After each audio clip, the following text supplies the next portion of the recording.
aí, minhas cheirosas, tudo bem com você? Ó, eu tava muito sumidinha por aqui, né? Faz um tempinho que eu não apareço, mas é porque eu estava pensando se eu trazia esse vídeo ou não.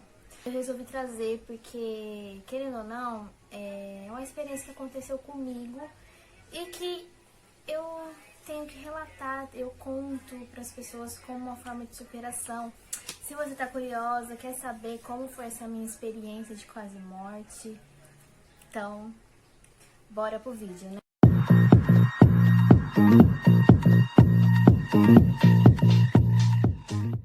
Meninas, basicamente tudo começou no dia 5 de janeiro de 2016, depois do ano novo, das festas de ano novo. Eu tava indo na casa da minha irmã e eu tinha uma moto, então eu andava muito de moto, gente, eu ia pra todo quanto é lugar de moto, era minhas pernas. E aí eu passei, eu não vi um buraco, passei e senti um baque bem forte, uma dor que subiu daqui, de trás aqui até aqui na cabeça. Uma dor forte, forte, forte. E aí minha irmã mora no sítio, então eu fiquei lá na casa dela. E o dia inteiro com essa dor e não passava. Até que à noite eu já comecei a sentir uma dor bem forte, que eu não conseguia nem andar direito. Gente, eu ficava assim, ó, meio encolhida. E aí, meu cunhado foi, pegou, falou pro irmão dele me levar no hospital. Cheguei no hospital. Aí eu fiquei lá esperando, gente. Aí eu fiquei até de madrugada esperando pra ser atendida. Quando eu fui atendida, eles me passaram um remédio na veia pra dor e fizeram um raio-x. E viram e falaram assim, não deve ser pedra no rim. Tá, né? Mandaram embora pra casa, com os medicamentos e pronto. Só que aí, gente, a semana inteira que se passou, eu fiquei com dor. E cada dia era um sintoma diferente, um sintoma pior que eu tinha. Eu lembro que eu já não conseguia, eu já tava dando febre, eu tava só com vômito, começou a me dar diarreia, aí eu comecei não conseguia comer nada, comecei a ficar bem fraca. E minha mãe toda desesperada, porque todo santo dia eu voltava no hospital pra poder saber, né, descobrir o que eu tinha, porque era em inúmeras hipóteses. E o hospital que eu fui era o HR aqui em Prudente, e lá é muito estagiário, gente, é tudo médico que tá começando agora, aqueles residentes. Então, cada dia que eu ia era um diferente e passava uma coisa diferente. Aí fiz exame de sangue, fiz um monte de coisa. Só não fiz um ultrassom. E aí eles falaram, é apendicite. No fim não tinha nada de apendicite. Pedra no rim. No fim não era nada de pedra no rim. Quando já tava quase completando a semana, eu voltei pro hospital. E aí um médico que tava de plantão falou que ia me internar porque eu tava com infecção no sangue. Só que eles iam tentar descobrir do que era, do como que aconteceu e por que já tinha chegado aquele estágio. Nisso, gente, eu já tava muito fraca, não tava aguentando andar direito, tava desmaiando muito, eu tava bem fraca, eu emagreci muito, fiquei bem magra. No mesmo dia que esse médico disse que ia me internar, ia conseguir achar um leito pra fazer a internação, um senhorzinho acabou infartando no corredor do hospital. Então ele foi atender esse senhorzinho e aí veio outra médica para poder me atender. Quando essa médica me atendeu, ela falou assim, não, vou passar só medicamento, não vai precisar da internação não. E me mandou para casa. Voltei para casa. Nisso que eu voltei para casa, minha mãe já percebeu que eu tava muito ruim. No outro dia, ela já me levou para fazer um ultrassom. Então eu fui na Medirad aqui em Prudente, fiz o ultrassom. O médico que fez o ultrassom já fez uma cara assim na hora que minha mãe já ficou nervosa, desesperada. Sabe quando a gente não sabe o que faz, que a gente não sabia o que estava acontecendo, o que era. Eles me passaram uma tomografia complementar, gente, vocês têm noção? Aí lá foi eu fazer essa tomografia. Fiz a tomografia, o médico continuou calado, não falou nada. Entregou o resultado pra minha mãe e falou pra minha mãe pra mim levar no hospital.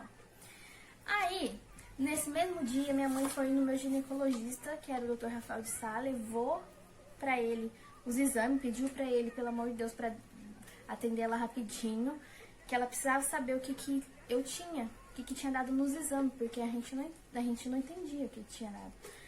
Na hora que o doutor perguntou se viu o ultrassom, perguntou se eu tinha feito exame de sangue. Minha mãe falou assim que eu tinha feito. Então ele conseguiu puxar lá no sistema lá do hospital, viu lá os exames que eu fiz e falou pra minha mãe, ó, leva sua filha pra internar agora, porque senão ela vai morrer. Olha isso, gente, imagina pra minha mãe uma notícia dessa. E nisso eu já não tava nem levantando da cama mais. Eu só ficava deitada o dia inteiro. Com febre, não comia nada e ruim mesmo. Aí minha mãe falou pra ele que era pra ter, que eles iam me internar. Aí minha mãe relatou pra ele, falou que eles iam me internar, mas no fim não me internaram. Não quiseram me internar e me falaram pra mim fazer o tratamento em casa. Só que aí ele pegou e falou assim, não, vai internar ela agora. Fez um pedido de internação e pediu pra minha mãe entregar no hospital, que eles eram obrigados a me internar. Nisso, gente, minha mãe chegou em casa, aí ela me contou e eu não tava aguentando nem... Tava lelé, gente, eu tava num estado que por conta da minha temperatura corporal diminuir e aumentar, eu tava tendo muita alucinação, eu não tava falando nada com nada. Eu sei que meu pai, eles me pegaram no colo, botaram no carro e já me levaram pro hospital. Nisso que já me levaram pro hospital, eu já cheguei lá, me botaram na cadeira de rodas, eu fiquei na cadeira. E, gente, eu já tava apática, já tava desfalecida mesmo, né? Eu já tava muito... Sabe, quando você tá no último suspiro, no último fiozinho de vida, eu tava desse jeito.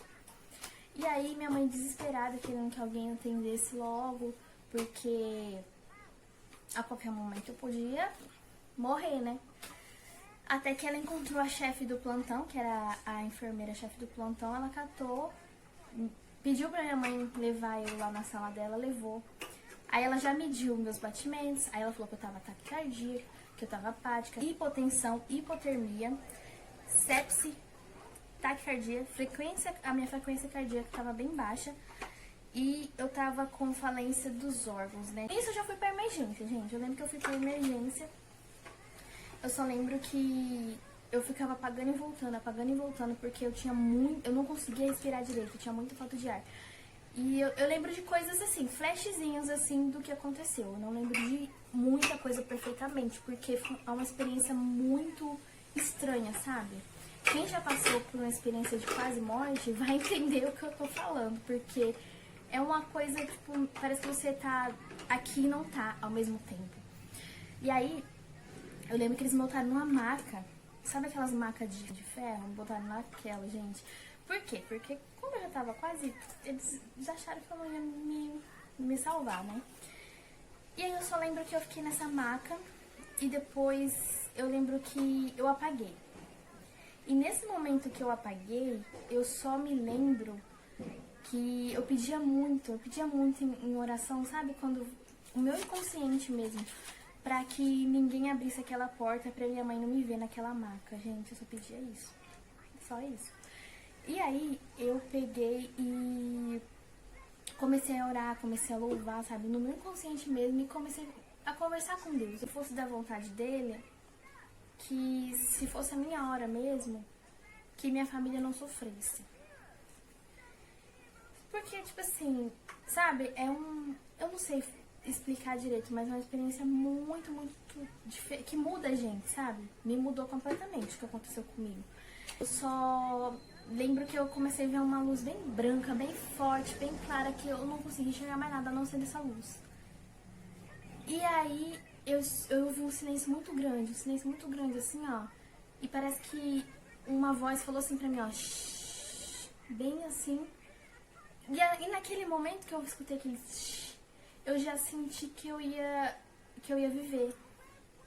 Já senti que não era a minha hora, eu senti que Deus tinha tocado em mim e tinha falado, não, você vai viver, sabe? Aí eu só lembro que eu abri o olho, eu tava com aqueles elétrons colados assim, eu tava de vestido, eu tava sem um vestido, um lençol branco em cima de mim, e um monte de enfermeiro, médico em volta de mim, e uns tubos, porque eles iam tentar me entubar, para ver se eu tinha alguma reação. É uma coisa assim que a gente não sabe explicar direito, porque é é como se fosse milagre. Porque naquele momento que eu abri o olho, se eu não tivesse abrido os olhos naquele momento, eu não saberia o que teria acontecido. Eu acho que eu não ia estar mais aqui. Aí eu sei que eu abri o olho assim, e eu tava com aquela dificuldade de respirar, porque eu ficava puxando o ar. Aí eles começaram a fazer um monte de pergunta pra mim, aí começaram a fazer um monte de teste, aí falaram pra mim olhar aqui, olhar aquilo, e perguntando um monte de coisa. E aí eu conseguia responder, mas bem baixinho eu respondi. Eles começaram a falar lá, os médicos, discutir sobre o que eu tinha, meu diagnóstico.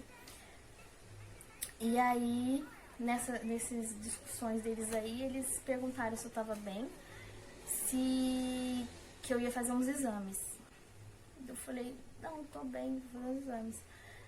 Só que eu não sei o que aconteceu. Eu acho que eles tentaram me reanimar, por conta que eu tava com aqueles monte de eletrodo que fala? Não sei se é isso. Mas um monte de negocinho assim colado em mim, porque normalmente quando eles tentam reanimar uma pessoa, eles colam, né, esses negocinhos pra medir batimento, essas coisas, né? E aí, eu sei que aí eles começaram a fazer meus órgãos, porque meus órgãos estavam parando. Então eles começaram a passar soro. Um soro bem amarelo, assim, grande. Aí eles furaram minha artéria. Eu lembro que uma agulha bem grossa, mas grossa, gente, uma agulha muito grossa, que colocaram aqui no meu braço. Foi muito dolorido. E aí começaram a passar direto, sabe? Direto. Eu sentia aquele soro entrando, sabe? Começou a passar. Passou umas 2 bolsas cheias daquela, que acho que deve ser uns 4 litros, mais ou menos. E aí eu comecei a me sentir um pouco melhor.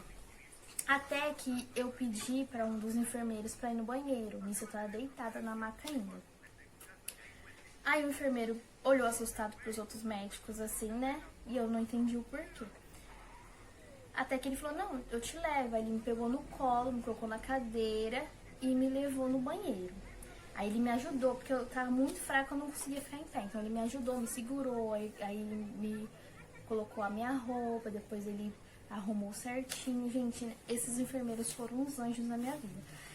Aí eu sei que depois disso eu já não quis mais deitar naquela maca, eu não quis ficar na maca. Na maca eu falei assim, aí eu falei pra ele que eu queria ficar na cadeira. Eu ainda tava falando enrolado, viu, gente? Mas os coitados faziam de tudo pra tentar entender. E nisso eu falei que queria ficar na cadeira, então eu fiquei na cadeira de rodas, sentada, e eles continuaram a passar soro. E taca ali soro, pra mim poder dar uma hidratada e pra mim poder dar uma reagida. Lembro que eles pegaram e já me levaram pra fazer exame, eu fiz tomografia, Gente, eu lembro que na época eu não consegui tirar foto de tudo que aconteceu, das coisas assim, e ninguém ficou sabendo, na época eu tava na faculdade ainda, ninguém ficou sabendo que isso aconteceu comigo, porque no dia eu entrei pra fazer raio-x e fazer tomografia, e como eu não tava nem batendo muito bem nas ideias, meu celular tava junto comigo. E acabou queimando. Aí queimou a placa e eu fiquei sem celular, porque eu não tava conseguindo fazer ligação, não tava conseguindo tirar foto, não tava conseguindo fazer nada. E nesse tempo eu peguei, fiz todos os exames, tudo. Eu lembro que depois eu já tava um pouco melhor e eles pegaram e me deixaram no corredor pra poder conseguir uma vaga na UTI. Por quê? Nessa época de começo de ano, tava tendo muito surto de dengue, então a UTI tava cheia, fora os outros problemas que já tinham, né? E todos os leitos da UTI estavam ocupados. Tinha acho que era uma senhora que já tava lá há muito tempo já nos aparelhos, que eles iam pedir autorização pra família pra desligar pra mim poder ficar na vaga dela. Enquanto eu fiquei lá esperando essa vaga surgir, eu lembro que a minha mãe comia, não fazia nada, não ia tomar banho, não saía de perto de mim. Gente, e detalhe, eu já era de maior. Só que, por o pessoal do hospital achar que eu não ia sobreviver, deixaram minha mãe ficar comigo, né? Eles abriram uma exceção, porque realmente não pode, maior de 18 anos já fica sozinho. E deixaram minha mãe ficar comigo. Aí eu sei que depois minha mãe foi embora. Aí no horário de visita chegou minha tia. E eu tava meio ruim. Aí eu já fiquei na maca deitada. Aí eu voltei pra maca, fiquei na maca deitada porque não tava 100%, né? Eu tava ruim ainda, meio assim. Eu tava dando uns ataques ainda de falta de ar, tinha muito falta de ar. Eles começaram a desconfiar que eu tava com pielonefrite e infecção generalizada. A porcentagem de vida, de chances que uma pessoa consegue sobreviver de uma infecção generalizada a chance de viver é muito pouca. Eu só tive sorte mesmo, acho, porque eu era novinha, eu tinha 20. E foi Deus também, porque se não fosse Ele na minha vida, eu acho que eu não estaria contando essa história aqui pra vocês. Nesse meio tempo, todo mundo tava em oração da minha família, porque minha mãe contou pra minha família tudo, como que eu tava. Uma tia minha, de Barretos, ela pegou e pediu para um pastor da igreja dela ligar pra mim, pra poder conversar comigo, né? E nisso a minha tia que tava comigo lá, na hora de visita, e minha mãe tinha ido embora pra ir tomar banho e jantar, pra depois ela voltar. Aí essa minha tia pegou e colocou o celular no meu ouvido. E aí o pastor começou a falar comigo, e eu não lembro de muita coisa, porque eu ficava toda hora, eu fechava o olho, acordava, dormia e acordava, sabe? Eu ficava apagando e voltando.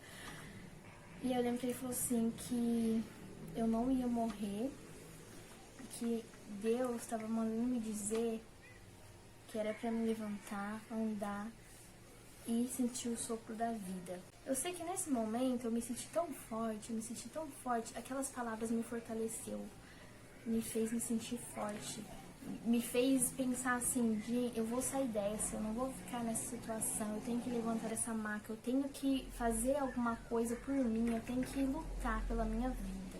Mesmo com toda a dificuldade, eu consegui sentar e já comecei a, sabe, eu já comecei a canalizar uma coisa muito louca. Eu falei assim, não, eu tenho que conseguir, eu tenho que respirar, eu tenho que mostrar que eu tô bem, porque senão eles vão me levar pra UTI, eu não quero ficar na UTI, eu não sei o que vai acontecer comigo se eu ficar lá, e se eu não acordar mais, se eles me entubar e eu ficar lá em coma. E eu fiquei morrendo de medo de acontecer isso. Então eu sentei na maca e depois eu quis levantar. Aí eu consegui levantar, fiz o maior esforço do mundo, consegui levantar, consegui andar até o bebedouro que tinha pertinho, peguei água, bebi a água. E eu lembro que depois eu já fiquei sentada lá esperando os médicos virem, né? Virem falar alguma coisa pra mim. Eu sei que já veio uma enfermeira e já me perguntou, já ficou olhando pra mim assim, já falou assim, nossa, você já tá andando, você tá bem? Porque eu não tava conseguindo nem andar, gente, eu não conseguia nem ficar sentada, não tava conseguindo fazer nada. Eu tava de um jeito que eu já tava, uma morta-viva, sabe? E toda hora que eu tinha falta de ar, elas vinham correndo com... o pessoal começava a chamar, né, que tava lá comigo, aí elas vinham correndo com um tubo de oxigênio pra poder eu conseguir respirar. E nisso ela viu que eu já tinha apresentado uma melhora, ela falou, vou falar pro médico. Aí avisou o médico. E aí o médico autorizou eu ficar internada lá na área de nefrologia, que é o que cuida dos rins. E eu fiquei lá na nefrologia. Aí eu lembro que eu fiquei internada 5 dias, gente. Eu só saí do hospital, acho que lá pro dia 20 de janeiro, quase finalzinho de janeiro que eu saí do hospital. Mas foram 5 dias que eu fiquei no hospital e 5 dias que eu lutei pela minha vida. 5 dias que eu lutei para mim poder sair daquela situação sem nenhuma sequela, sem precisar de cirurgia, sem precisar de transfusão de sangue, sem precisar de... sabe, sem precisar de qualquer coisa. Eu lutei tanto pra viver, porque naquele momento a minha fé foi tão grande, que eu determinei pra mim mesma, eu vou sair dessa. E aí, nisso aí eles já me levaram na maca, já me internaram e deixaram eu lá em cima. Só que aí como eu já tava no quarto, e eu já tinha apresentado uma melhora, eles pegaram e aí não precisou da minha mãe ficar comigo. Eu fiquei sozinha no quarto. Só no horário de visita que minha mãe ficava comigo. E eu lembro que depois que eu saí do hospital, minha mãe me contou que quando a minha tia chegou, minha tia ficou impressionada, porque depois que o pastor falou aquelas palavras pra mim, eu me senti mais viva. E ela viu que eu já ficou impressionada, porque eu tava ruim, quase morrendo mesmo. E aí do nada eu já comecei a ficar boa, já sentei, já conversei, já tudo.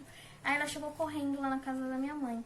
A minha mãe pegou, na hora já ficou desesperada, porque ela já achou o pior, né? Ela já pensou o pior. Aí minha tia chegou falando que eu tava bem, que eu tava falando que eu fui lá internada no quarto, normal, não pipoquei nem nada. E aí minha mãe ficou toda feliz, só que não tinha como ninguém conseguir falar comigo, porque eu tava sem celular. Então, do outro dia de manhã, minha mãe chegou 8 horas da manhã cedinho, já ficou comigo. E aí, nisso, eu lembro que os médicos vinham todo momento me perguntar. Perguntava um monte de coisa, examinava tudo. Aí eu fiz todos os exames de novo no outro dia. Aí no outro dia, depois que aconteceu tudo isso, que eu quase bati as botas, no outro dia eu lembro que eu fui fazer os exames. Aí tava eu e minha mãe lá sentada esperando pra mim fazer ultrassom de novo. Um dos enfermeiros que me viu e que me atendeu na emergência, viu minha mãe, que eu pedi pra minha mãe buscar água. Aí ele viu minha mãe, já puxou minha mãe pro braço e perguntou o que minha mãe tava fazendo lá. Aí minha mãe falou assim, ué, eu tô aqui com a minha filha. Nisso ele já assustou e falou assim, o quê? Sua filha, ela tá bem? Minha mãe, ela tá bem, ela tá ali, ela vai fazer ultrassom agora, tal, vai fazer os exames. E ele não acreditou que eu tava bem, né? Ele achou, porque o pessoal, tipo assim, achou que eu não ia conseguir sobreviver. Porque tinha trocado o plantão, né? Eles me atenderam, aí depois trocou o plantão e ele não sabia o que tinha acontecido comigo. Não sei se ele tinha achado que eu tinha morrido, não sei. Aí ele foi até onde eu tava sentada. Eu lembro até hoje que eu tava sentada assim, ó, morrendo de vontade de fazer xixi. Não podia fazer xixi porque eu tinha que fazer ultrassom. E ele chegou, já ficou me pegando meus braços, perguntou se eu tava bem e tudo. Eu falei, não, tô bem sim, tô bem. Aí eu vi que o olho dele encheu de lágrimas, daí ele falou assim, eu vou ter que sair correndo, vou contar pra todos os enfermeiros. Aí eu acho que ele foi contar pra equipe, né, que tinha me atendido na noite anterior. E aí minha mãe ficou olhando pra minha cara e falou assim, nossa, fala estranho, por que será que ele ficou desse jeito? Eu falei, não sei, né, e a gente, né, ficamos sem entender. Foi muito chocante. Eu cheguei lá quase morta, sabe? Eu cheguei lá num estado que ninguém achava que eu ia me salvar. Cheguei no hospital de um jeito que eles acharam que eu já estava sem chance de sobreviver por conta do que eu tive. E no final eu descobri que eu só fiquei desse jeito por falta de cuidados com a minha saúde. Eu não tomava água direito, eu só comia besteira, não almoçava, não jantava direito. Minha vida era muito corrida, eu trabalhava, estudava. Nisso, minha vida foi indo. E eu não tive tempo para cuidar da minha saúde, para me atentar a isso. Por isso que eu falo, gente, é muito importante cuidar da saúde de vocês. Eu não tomava água direito, nem lembrava de tomar água. E acabou que eu tive uma infecção de urina. Só que essa infecção de urina que eu tive, eu não tive sintoma nenhum. E dessa infecção de urina, a infecção subiu para os rins. E dos rins foi para o sangue, que ocasionou a infecção generalizada, que ocasionou a falência dos órgãos, hipotemia e a hipotensão, a minha frequência cardíaca. Foi um fator para tudo o que aconteceu comigo. Eu lembro que a todo momento eles vinham medir minha taxa de glicose, porque ficou muito baixa, a minha temperatura, porque às vezes eu tava com 40 graus, aí depois passava um tempo eu já tava com 34. Então, tipo assim, a minha pressão arterial também, que ela ficou bem baixa, chegou na 4. Então, gente, é uma situação que dificilmente a pessoa se salva quando tem infecção generalizada, porque é uma infecção que ataca o corpo inteiro, faz os principais órgãos vitais pararem. Então, foi uma experiência muito chocante pra mim e que me mudou completamente, sabe? Que eu parei mais pra pensar na minha saúde, que eu parei mais pra refletir sobre a vida. Que, gente, a vida da gente, se a gente for ver, a gente tem que viver o hoje. Viver o agora, aproveitar cada segundo. Porque amanhã a gente não sabe se a gente vai estar aqui ou não, o que vai acontecer ou não, entende? Então, eu acho que às vezes as coisas acontecem com a gente pra gente olhar pra dentro de nós mesmos. Depois de tudo isso que aconteceu comigo, eu acho que minha fé tá maior do que antes. Eu sou muito grata a tudo. Eu posso estar passando a maior dificuldade do mundo, mas mesmo assim eu falo, obrigado, Deus, pelo menos eu tô aqui viva. Pelo menos eu tô aqui respirando. Pelo menos eu tive a oportunidade de ter uma família. Pelo menos eu tive a oportunidade de ter um filho. Porque, gente, se eu tivesse morrido naquele momento, eu não teria nada que eu tenho hoje. Eu não teria meu marido, eu não teria minha família, eu não teria meu filho, eu não teria nada. Eu teria morrido nova, sem viver a vida direito. É por isso que eu tava pensando se eu ia trazer esse vídeo ou não, porque é uma coisa que aconteceu comigo que me choca muito e me deixa muito emotiva, porque é uma experiência, gente, que, claro, eu não desejo pra ninguém, mas se alguém já passou por uma experiência assim de quase morte, ela vai entender o que eu tô falando. Eu vim trazer esse vídeo também porque esses dias atrás, eu e minha mãe, a gente tava conversando sobre isso, e ela perguntou pra mim o que eu lembrava que tinha acontecido. Porque ela começou a ver uns vídeos aqui no YouTube de EQM, que é experiência quase morte. E aí ela veio me perguntar como que foi essa experiência pra mim, o que eu lembro. E de acordo com o que eu lembrei, assim, que eu lembro de pouca coisa, gente, eu não lembro de... Eu não sei medir quanto tempo eu fiquei desacordada, quanto tempo que eu fiquei morta, sei lá, quase... Não sei, porque... Eu só lembro que quando eu abri, eu senti uma paz muito grande quando eu comecei a estar naquele ambiente de luz, assim, muita luz, muita luz, muita luz. E eu só via luz. Então eu senti uma paz muito grande, sabe? Aí eu comecei a falar com Deus, tudo. E eu não sei medir quanto tempo que durou isso. O que os médicos fazem quando a pessoa volta, né, de uma experiência dessa, né? Então, eu quis trazer pra vocês isso porque eu acho que é importante, né, a gente contar essas coisas, porque é importante a gente relatar isso, e é importante pra você aí cuidar da saúde, prestar mais atenção no seu corpo, nos sinais que seu corpo te dá, porque uma infecção, gente, é muito, muito séria. Seja no dente, seja no ouvido, seja na garganta, qualquer tipo de infecção. Se você não cuidar e não souber cuidar, ela vai pro sangue. E se for pro sangue, pode acontecer isso que aconteceu comigo. Por isso, gente, que é bom ter muita atenção, ter muito cuidado, pra você não passar isso que eu passei. E, gente, eu agradeço muito a toda a equipe dos médicos que estiveram ali, que fizeram de tudo pra me manter viva e pra tentar salvar minha vida. Porque, realmente, eles foram guerreiros em tentar salvar minha vida. Porque se fosse qualquer outro, não sei, às vezes ia falar, não tem mais jeito, pronto, e aí eu teria morrido. Mas é isso, gente. Espero que vocês tenham gostado do vídeo. Se você que tá me assistindo teve alguma experiência parecida, comenta aqui que eu vou estar dando uma lida. Eu quero saber mais, eu quero entender mais. E é isso. Um beijo e até o próximo vídeo. Tchau!